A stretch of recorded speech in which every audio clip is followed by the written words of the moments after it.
નમસ્કાર, ગુજરાત ન્યૂઝમાં આપનું સ્વાગત છે અને કરંટ ટોપિક સાથે હું છું માલવી. કરંટ ટોપિકમાં આપણે અલગ અલગ વિષયો ઉપર ચર્ચા કરતા હોઈએ છીએ અને આપણી સાથે ગેસ્ટ પણ જોડાતા હોય છે. ત્યારે આજનો જે કરંટ ટોપિકનો વિષય છે, ડોમ ગરબામાં સુરક્ષા કેટલી?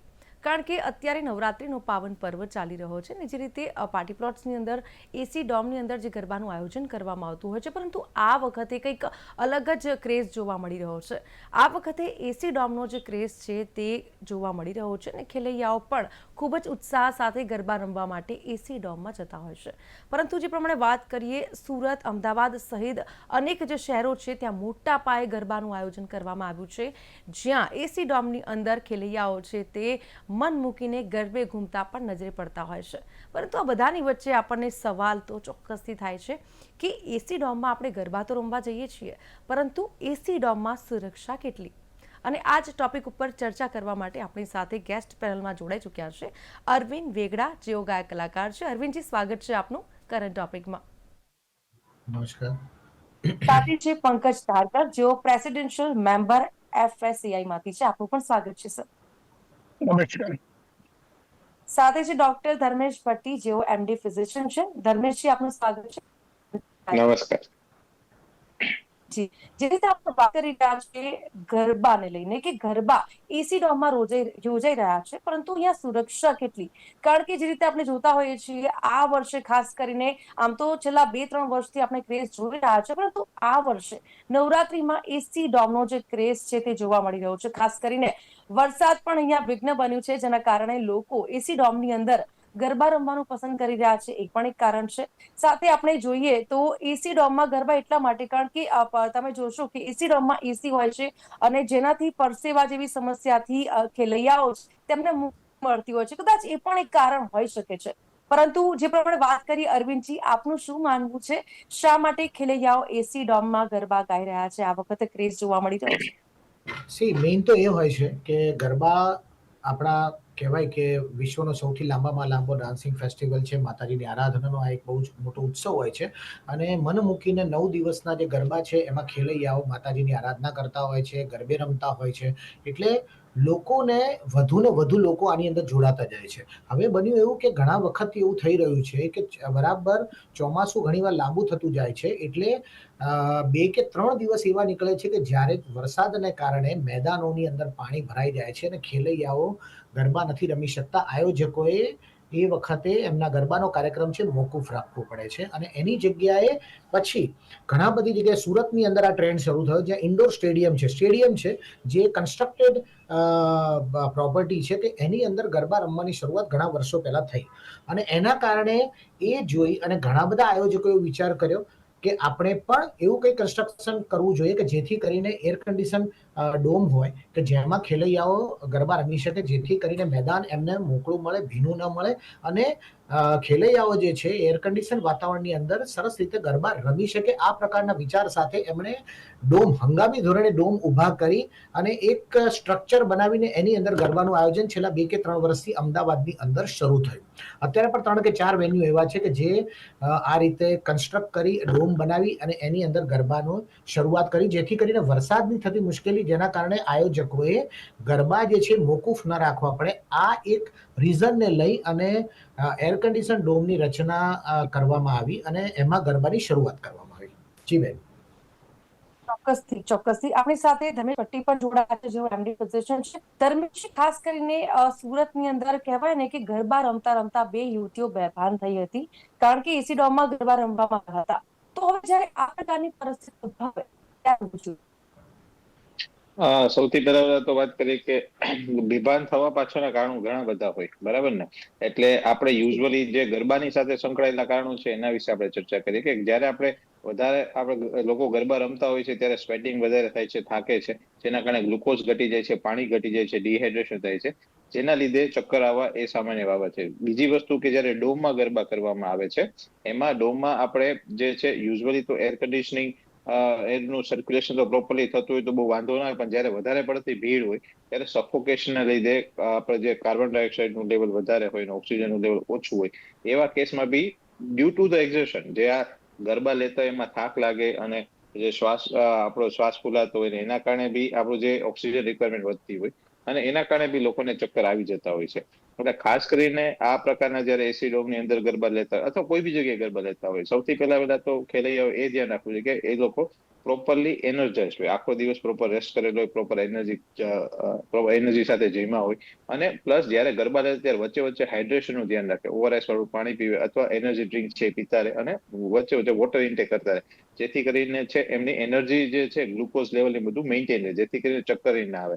અને જયારે એસી ડોમના ગરબાની વાત આવે ત્યારે જ્યાં આપણે ભીડભાડ વાળી જગ્યા વધારે હોય ત્યારે મેઇન તો આપણે જે છે એનું જે કેપેસિટી હોય એનું ખાસ ધ્યાન રાખવું જોઈએ, કારણ કે કોઈ બી એક બંધ વાતાવરણ છે એની કેપેસિટી હોય તો એમાં આપણે અમુક કેપેસિટી કરતા વધારે એન્ટ્રી ના આવે ને એનાથી વધારે લોકો અંદર ના હોય એવું જો આપણે મેન્ટેન કરી શકીએ તો આ બધા પ્રોબ્લેમ છે આપણે અટકાવી શકીએ છીએ.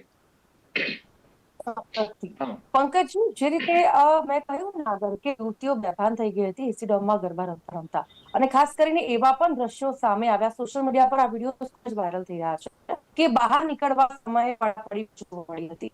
તો જે રીતે આપણે કહીએ ને કે એસી ડોમમાં ગરબાનું આયોજન તો કરવામાં આવતું હોય છે, પરંતુ આયોજકોએ કઈ કઈ બાબતોનું ખાસ ધ્યાન રાખવું જરૂરી છે, एंट्री एग्जिट થી લઈને તમામ બાબતો?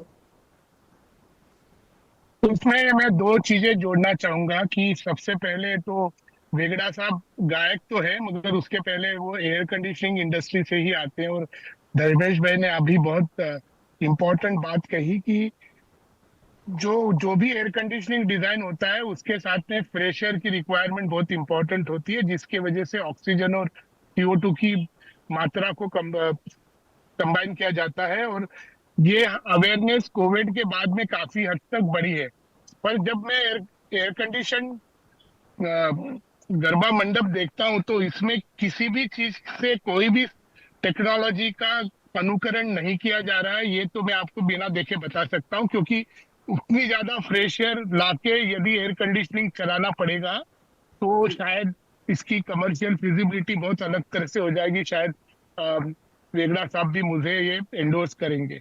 पर सही बात। इसके साथ में सबसे जो इम्पोर्टेंट चीज आपने कही, फायर और लाइफ सेफ्टी के दृष्टि से मुझे ऐसा लगता है कि जो अभी हमारे करंट नॉर्म्स है इसमें टेम्पररी पंडाल के जो भी मापदंड गुजरात गवर्नमेंट ने या नेशनल बिल्डिंग कोड ने भी तय किए हैं वो कहीं भी अप्लाई नहीं होते, क्योंकि इस तरह के पंडाल का यूज गरबे के द्वारा हो सकता है जहां पे इतने हजारों लोग एकत्र होंगे।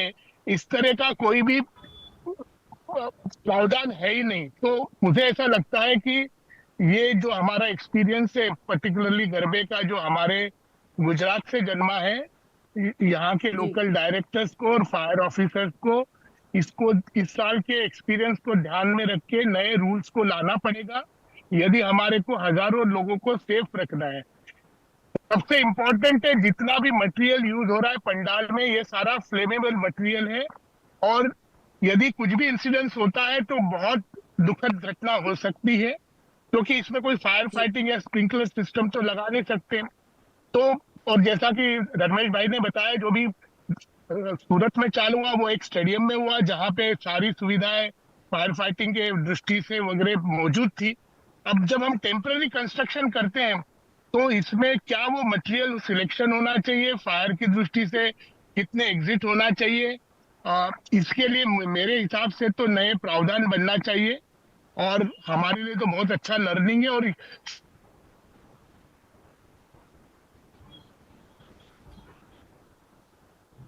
जी, आई थिंक उनका कनेक्शन गुजरात में प्रावधानों को देरी से डील करना जरूरी है, वरना कोई भी इंसिडेंट होगा तो इसमें सभी का बहुत बड़ा नुकसान होने वाला है। और जिस तरह से हमारी बहनें, हमारी बच्चियां और इवन हमारे जो भाई हैं जिस तरह से ड्रेस्ड अप रहते हैं, ये बहुत बड़ा फायर लोड हो सकता है। यानी कि यदि कोई इंसिडेंट होता है जिसमें फायर लगेगी तो उसमें पर्सनल लॉस भी बहुत बड़ा हो सकता है। आप देख रहे हो किस तरह के घाघरे पहने जाते हैं, किस तरह के और वो हमारी संस्कृति से जुड़ा हुआ है। तो ये बहुत ही मेरे हिसाब से सेंसिटिव सब्जेक्ट है, इसको गवर्नमेंट को लाइटली नहीं लेना चाहिए। और पर्टिकुलरली इसके लिए नए नॉर्म्स बनना चाहिए, क्योंकि इस तरह के स्ट्रक्चर का कोई एनबीसी में ठीक से प्रावधान नहीं है। जी और उसके साथ एक और जुड़ी हुई चीज है जो कि पानी और पंडाल और एयर कंडीशनिंग से जुड़ी है, इलेक्ट्रिकल सेफ्टी। हाँ जिस तरह से केबलिंग होता है, जिस तरह से वायरिंग होता है, जिस तरह से टेक्सचर में इलेक्ट्रिफिकेशन होता है, आपने शायद सुना होगा इन्हीं दिनों में कलकत्ता में इलेक्ट्रोक्यूटिंग से 4 डेथ्स हो गई, क्योंकि वहां पे भी कलकत्ता में भी पूजा का उतना ही महत्व है जितना हमारे यहाँ गरबे का है। पर वहां पे जो पानी गिरा 4 दिन पहले, तो वहां पे कुछ डेथ्स हो गई। और इसका रीजन है कि जो इलेक्ट्रिकल कनेक्शंस होते हैं, वायरिंग होता है, और खुला इसमें रहता बहुत ज्यादा ध्यान देने की जरूरत है, क्योंकि जब टेम्पररी काम होता है तो ये स्वाभाविकता होती है कि जिस जी तरह जी से कोई परमानेंट स्ट्रक्चर में इलेक्ट्रिकल वर्क होता है वैसे नहीं होता है। तो मैं मानता हूँ कि जी प्रावधान तो ये होना चाहिए कि हर दिन ऑडिट होना चाहिए बिफोर इवेंट, और इसके लिए बहुत सारी इंपॉर्टेंट नोटिफिकेशन होना चाहिए। और जब दस जी हजार या 15,000 लोग अंदर हैं तो इलेक्ट्रिकल कनेक्शंस, और क्योंकि ये फायर लगने के चांस ही इलेक्ट्रिकल से हो सकते हैं, और जब एयर कंडीशनिंग लोड इतना बढ़ता है तो इलेक्ट्रिकल सिस्टम पे बहुत स्ट्रेस आता है। कई जो पंडाल वाले हो पुराने केबलों को, सेकंड हैंड केबलों को जोड़ जोड़ के यूज करके ये सारा काम करती है। तो ये बहुत बड़ा एक कारण हो सकता है कुछ भी दुखद घटना का। तो मुझे ऐसा लगता है जी कि इलेक्ट्रिकल सेफ्टी, फायर सेफ्टी का कंटिन्यूअस ऑडिट होना चाहिए बिफोर द प्रोग्राम स्टार्ट्स। और इसके जी लिए इनफैक्ट हमारे जो फायर एंड सिक्योरिटी एसोसिएशन है, ये इन्होंने बहुत अच्छा प्रोग्राम चलाया है, जो कि जैसे बंबई में हमारे जितने पंडाल है, इस बार हमने 1000 पंडाल का इंस्पेक्शन करके हमने उसको अवार्ड दिया। और जी पर्पज ये था कि फायर डिपार्टमेंट और पुलिस डिपार्टमेंट और इलेक्ट्रिकल इंस्पेक्शन वाले जो भी लोग हैं साथ में मिलके ये निरीक्षण होता है, और एफएससीआई की जी तरफ से उसको अवार्ड दिया जाता है। और इसको जी हमने जी इस बार बहुत कलकत्ता भी ले गए। मैंने हमारे सब भाइयों को बोला है, अहमदाबाद में, सूरत में, बड़ौदा में जी हमारे चैप्टर्स है, कि अगले साल से अहमदाबाद में भी चालू करें। और ये एक बहुत ही बड़ा अच्छा सोशल कॉज हो सकता है, और जिससे अवेयरनेस जी भी पैदा बिल्कुल हो सकती है। જી બિલકુલથી અરવિંદભાઈ જે રીતે ઘણા લોકો માને છે કે ડોમ ગરબા વરસાદ સામે એક તો રક્ષણ આપે છે, સારી વ્યવસ્થા પૂરી પાડે છે, સાથે પ્રોફેશનલ સંગીતકારો હોય છે જેમના દ્વારા ઉત્તમ મનોરંજન એટલે કે એન્ટરટેનમેન્ટ પૂરું પાડવામાં આવતું હોય છે. આપનું શું માનવું છે? જો એક એન્ટરટેનમેન્ટની દ્રષ્ટિએ જુઓ તો તમને ક્લોઝ ડોરની અંદર એર કન્ડિશન એન્વાયરમેન્ટની અંદર વરસાદની સેફટી સાથે જો તમને કોઈ પણ પ્રકારનું એન્ટરટેનમેન્ટ એટલે કે ગરબા કરવામાં આવે તો લોકોને ગમતું જ હોય છે. પણ જે પ્રમાણે ધારકર સાહેબે જે આ પિન પોઈન્ટ કર્યા ઇલેક્ટ્રિફિકેશન અને એના કારણે શું પ્રોબ્લેમ થઈ શકે, અને હમણાં જ આપણે કલકત્તાનો એમણે ઇન્સિડન્સ કહ્યો. બીજી વસ્તુ, ચાલુ વરસાદની અંદર ધેર આર ટુ થિંગ્સ. ચાલુ વરસાદની અંદર જ્યારે વરસાદ પડતો હોય ત્યારે વોટરનું જે પ્રેશર, વોટરનું જે વજન હોય, પાણીનું વજન, એ વજન શેની પર પડવાનું છે? તમારું જે છાપરું હોય કે જે છત હોય એની પર ભેગું થવાનું છે, એટલે એની પર પ્રેશર ક્રિએટ થવાનું છે. બીજી વસ્તુ કે જે મટીરિયલ જે છે, શું એને સસ્ટેન કરી શકશે, એટલું વજન એ ઝીલી શકશે, એ શું એટલું ઇઝીલી એ પાણીને સીધું નીચે ઉતારી દેશે? એ સૌથી પહેલા તો ચેક થવું જોઈએ. બીજી વસ્તુ, જ્યારે પાણી જમીન પર પડતું હોય અને એ જમીન જ્યારે પોચી થાય, ભીની થાય, ત્યારે એ આખું સ્ટ્રક્ચર, એનું મજબૂતાઈ કેટલી છે, એનું જે બેઝ જે છે એને જો ચેક કરવામાં આવ્યો છે કે નહીં, કે નહીતર પછી આખું સ્ટ્રક્ચર એક કહેવાય ને કે વીક પડી જાય, અને વીક પડી જાય ત્યારે મોટા ગર્ડર વાળું સ્ટ્રક્ચર જો કોઈની પર પડે. આવો એક ઇન્સિડન્ટ સુરતમાં પણ બનેલો છે સચિન જીગરના ઇવેન્ટની અંદર, કે ટ્રસ આખું પડ્યું અને એક માણસ ઘાયલ થયો થોડા વર્ષો પહેલા વરસાદના કારણે, કારણ કે વરસાદનું પાણી ઉપર જમા થઈ ગયું અને લિટરલી એ આખો ઉપરનો પંડાલ હતો એ ફાટ્યો અને સ્ટ્રક્ચર નીચે પડ્યું. જાનહાની નહોતી થઈ શકી, પણ આ એક સૌથી મોટું સેફટી હેઝાર્ડ હતું કે જે મને લાગે છે કે આ પ્રકારના હંગામી આયોજનોની અંદર એ સૌથી મોટો ડેન્જરસ, એ કહેવાય ને કે બોમ્બ કહી શકો તમે, કે આ કાલે ઉઠીને ન ફાટે એના માટે જે ધારકર સાહેબે કીધું કે આ બધી વસ્તુના ઓડિટ થવા જોઈએ, આ બધી વસ્તુના એક ઇન્સ્પેક્શન થવા જોઈએ અને એક ગાઈડલાઈન બનવી જોઈએ. એ ખૂબ જ જરૂરી હોય છે. એન્ટરટેનમેન્ટ આપણે કોઈ પણ સેફટીના ભોગે કોઈ પણ પ્રકારનું એન્ટરટેનમેન્ટ આપણે ન મનાવવું જોઈએ, ઉજવવું જોઈએ. એના માટે આપણે ત્યાં નવરાત્રીનો એક કન્સેપ્ટ જ છે કે આપણે ઓપનમાં રમીએ, ભલે 2 દિવસ કદાચ વરસાદના કારણે આપણે બ્રેક લેવો પડે તો આપણે લઈ લેવાનો, કારણ કે 9 દિવસ આપ્યા છે માતાજીએ આપણને. તો એ સૌથી સારામાં સારો precautions are better than cure. ચોક્કસથી અરવિંદભાઈ, ખૂબ સરસ વાત કરી આપે કે જે રીતે આપણે આપણી કહેવાય ને કે આપણી હેલ્થનું ધ્યાન રાખવું પડે, ખાસ કરીને કોઈ જાનહાનિ ન થાય તેનું જી. પણ આપણે ધ્યાન રાખવું પડે. ખાસ કરીને જો વાત કરીએ તો અત્યારે સિચ્યુએશન એવી જોવા મળતી હોય છે કે ભીડ વધારે હોય છે, જેના કારણે સુરક્ષા અને સલામતી આ બંને ઉપર સવાલો ઉભા થતા હોય છે. ખેલૈયાઓ મોટી સંખ્યામાં, હજારોની સંખ્યામાં જ્યારે એ એસી ડોમમાં ગરબા રમવા માટે જાય છે, ત્યારે પરિસ્થિતિ એવી પણ થતી હોય છે, પડાપડી પણ જોવા મળતી હોય છે. ક્યાંક ભલે એસી ડોમ હોય, પરંતુ ગરબાના કારણે લોકોની જે શરીરની ગરમી હોય છે, બહારથી પણ ગરમી આવતી હોય છે, જેના કારણે એસી આપણને પૂરતી ઠંડક નથી આપી શકતું. તો ધર્મેશભાઈ, આ સવાલ આપને પૂછવા માંગુ છું કે પરિણામે ગુંગળામણ જેવી પરિસ્થિતિ પણ ઉદ્ભવે છે. હવે આવી પરિસ્થિતિમાં શું કરવું જોઈએ?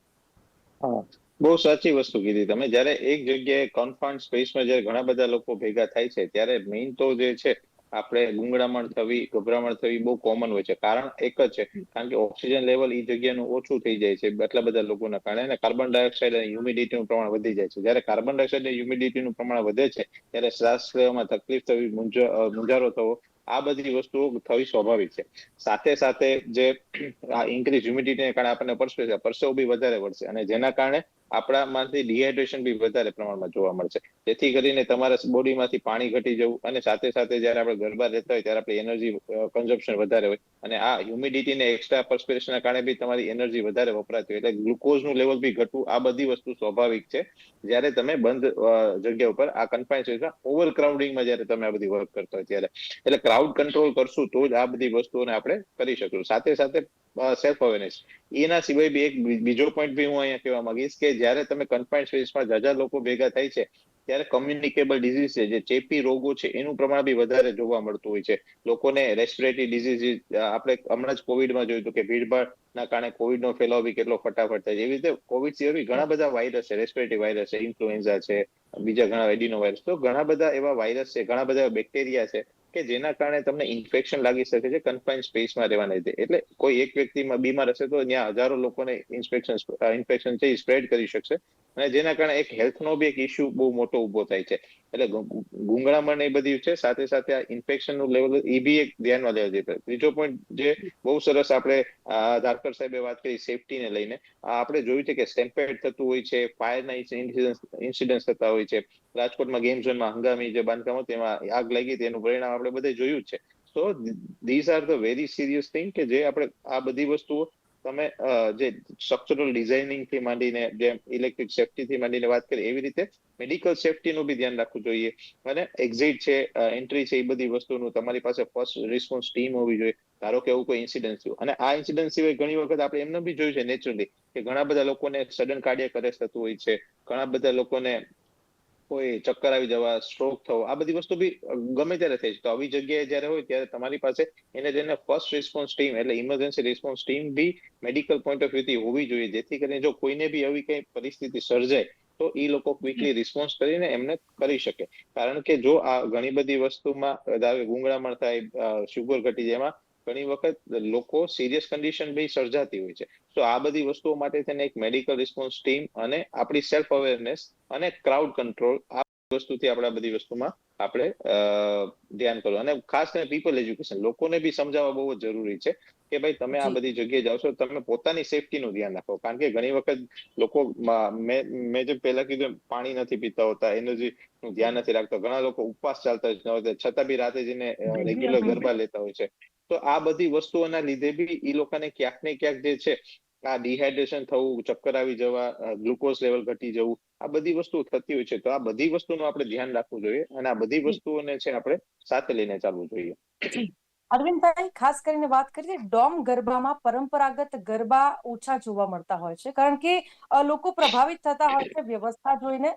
જે રીતે વ્યવસ્થા એસી ડોમમાં કરવામાં આવતી હોય છે, મોટા સ્ટેજ, પ્રસિદ્ધ કલાકારો, સિંગર્સ, એટલે કે આધુનિક લાઇટિંગ, સાઉન્ડ સિસ્ટમ, એસી ડોમની વ્યવસ્થા એકદમ હટકે હોય છે, જેના કારણે લોકો ત્યાં જતા હોય છે. પરંતુ તમને નથી લાગતું કે આધ્યાત્મિક જે મહત્વ છે અહીંયા ઓછું થઈ રહ્યું છે, મનોરંજન છે તે વધી રહ્યું છે? હવે આ છે ને બહુ લાંબી ચર્ચાનો વિષય છે આધ્યાત્મિક અને મનોરંજન, કારણ કે બહુ પાતળી ભેદરેખા એમાં જોવા મળે, કારણ કે અલ્ટિમેટલી આપણે ગરબા કરતા હોઈએ છીએ. ગરબા એટલે બધા અલગ અલગ ગીતો પર હવે તો ઘણી બધી એમાં હાઈટેક બધી વસ્તુ આવી ગઈ. તમે જેમ કીધું કે એસી ડોમને બહુ અલગ રીતે સરસ આમ હાઈટેકલી બહુ લાઇટિંગ્સ ને એનાથી સરસ રીતે સજાવવામાં આવે છે, કાઢવામાં આવે છે. એટલે એ તો બધી વસ્તુ છે, પણ આધ્યાત્મિક અને એના પર તો હું કમેન્ટ ન કરી શકું, કારણ કે અલ્ટિમેટલી જે પણ કલાકારો છે બધા માતાજીના જ ગરબા ગાય છે. આવનારા લોકો પણ ત્યાં રમતા હોય છે, પરંતુ મેં જોયું અત્યારે છેલ્લા ઘણા બધા વિડીયો જોયા કે રમવા કરતા એક અલગ કોન્સર્ટ જેવો માહોલ થઈ જાય કે લોકો જોવા આવ્યા છે. પ્રસિદ્ધ કલાકારો છે, સારા સારા કલાકારો છે અને સાંભળવાનો એક લાભો હોય છે. એ વાતને મિનમેક નહીં, પરંતુ ગરબા રમવા કરતા લોકો પછી જોવામાં, કારણ કે આટલું બધું જાકમજોળ હોય છે એટલે લોકો અભિભૂત થઈને એ જ વસ્તુને માણવા જાય છે રાધર દેન પ્લેઇંગ ગરબા. એટલે આ વસ્તુ એક ડોમમાં જોવા મળે છે. આધ્યાત્મિક તો હોય છે, એમાં હું ના નથી પાડતો. દરેકે દરેક કલાકારો સરસ રીતે માતાજીના ગરબા ગાતા હોય છે, કે જે પોપ્યુલર ગરબા હોય છે ગાતા હોય છે. પરંતુ લોકો જે છે આ ચકાચોંધની અંદર ગરબા રમવાનું મૂકી અને માત્ર ને માત્ર એને એન્જોય કરતા હોય છે, એન્ટરટેઇન થતા હોય છે. એટલે કોન્સર્ટ જેવો માહોલ થાય છે. એ મેં ઘણા બધા વિડીયોમાં લાઈવ ઘણા બધા મિત્રોએ કરેલું છે, એમાં જોયું છે. એટલે એ એક થોડું અલગ ચર્ચાનો વિષય થઈ જાય છે. જી, પરંતુ એક ધારકર સાહેબ ચોક્કસથી આભાર. કે ફાયર સેફટીની જે વાત આવે છે, ત્યારે કોઈ પણ બિલ્ડિંગ હોય ને, મોલ હોય કે કોઈ પણ, એનો એક મેપ બનવામાં આવે. તમે ક્યાં છો, તમે ક્યાંથી એક્ઝિટ થઈ શકો, તમે કેવી રીતે ફાયર થાય તો શું કરવાનું, સ્ટેર કેવી રીતે લેવાનું, એક મેપ બનાવેલા હોય છે અને એની ગાઈડલાઈન હોય છે. તો આઈ થિંક સો ધારકર સાહેબને તમે પ્રશ્ન પૂછી શકો. આપણે ફ્લાઇટમાં પણ બેસીએ ત્યારે પરિચારિકા એમ કહેતી હોય છે કે અહીંથી તમને આ પરિસ્થિતિમાં આ કરવાનું, આ પરિસ્થિતિમાં આ કરવાનું. શું એસી ડોમની અંદર જ્યારે જઈએ છીએ તો આપણને કોઈ આવી રીતે સેફટી મેન્યુઅલ કે કોઈ ઇન્સ્ટ્રક્શન મળે છે ખરી? ચોક્કસથી આભાર અરવિંદજી, આપ અમારી સાથે જોડાયા. Pankajbhai, thank you very much, આપ પણ અમારી સાથે જોડાયા. ડોક્ટર ધર્મેશ, આપ પણ અમારી સાથે જોડાયા. Thank you very much. Thank you. Thank you. ભાગ લીધો બદલ થેન્ક યુ વેરી મચ. તો જે રીતે નવરાત્રિનો આ પાવન પર્વ ચાલી રહ્યો છે અને અત્યારે એસી ડોમનો જે ક્રેઝ છે તે ખૂબ જ જોવા મળી રહ્યો છે, પરંતુ આ બધાની વચ્ચે આપણે આપણી સુરક્ષા, આપણી સલામતીનું ધ્યાન રાખવું પણ એટલું જરૂરી બની જાય છે.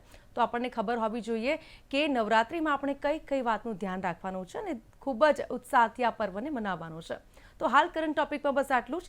ફરીથી નવા વિષય સાથે મળીશું. અત્યારે મને આપશો રજા. નમસ્કાર.